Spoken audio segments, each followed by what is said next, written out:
General Grievous was a Kaleesh Warlord who fought as the leader of the separatist droid forces during the Clone Wars, wreaking havoc across the galaxy. Grievous, however, wasn't always a fiendish separatist leader. He was actually a very well respected warlord on his home planet of Kalee before becoming a cyborg and joining the Separatist Alliance. So I'm going to break down the tragic story of General Grievous's early life and how it shaped his actions during the Clone Wars. So before we get into it, make sure to smash the subscribe button for more awesome Star Wars lore content. On his homeworld of Kalee, General Grievous went by his original name of Qymaen Jai Sheelal while he was still an organic Kaleesh warrior without cybernetic modification. Grievous and his family had suffered through many generations of assault on his homeworld by a technologically superior species known as the Yam'rii. Because of their superior technology, the Yam'rii enslaved a large part of the Kaleesh population for many years until eventually the Kaleesh fought back, beginning a massive conflict known as the Huk War. While watching many of his friends and family die throughout the war, Qymaen Jai Sheelal began to become a very angry and rageful young Kaleesh boy. After seeing the horrific toll that the conflict had caused on his son, Grievous's father taught the young Kaleesh boy how to use a slug thrower rifle, hoping to provide a way to release his raging anger. The young Kaleesh Grievous proved himself to be an excellent marksman with the slug thrower rifle and had a mind which was as sharp as any weapon he could use with his hands.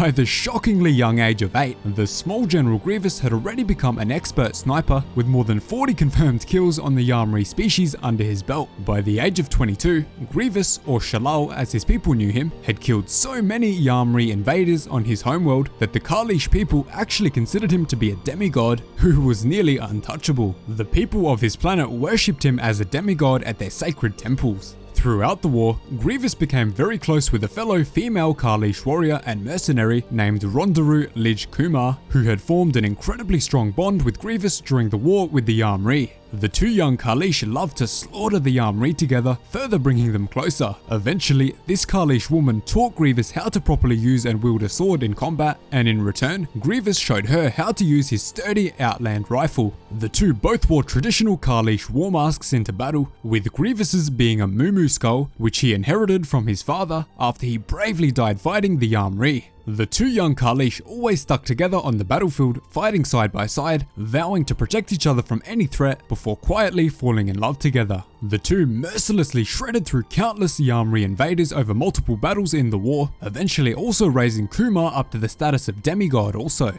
Yes, the two were slaughtering thousands of Yam'rii, but they weren't affected because they had each other while doing it. Eventually, however, the young Grievous's worst nightmare became a reality. In one horribly fierce battle on the beaches of Kalee, the two became separated in the heat of combat. In their brief moment of separation, Kumar was violently slaughtered by the barbed shears of the Yam'rii warriors, killing her with incredible pain before her body vanished deep into the nearby sea. Grievous, unable to even recover the young Kaleesh's body, was driven to an intense despair and a horrible psychotic depression. Grievous was absolutely shattered at his loss, causing him to set off on an incredibly dangerous journey across the ocean to a nearby rocky island not far from the mainland. Once there, he dropped his weak knees to the rocky terrain and prayed to the gods of Kalee to raise Kumar from her watery grave.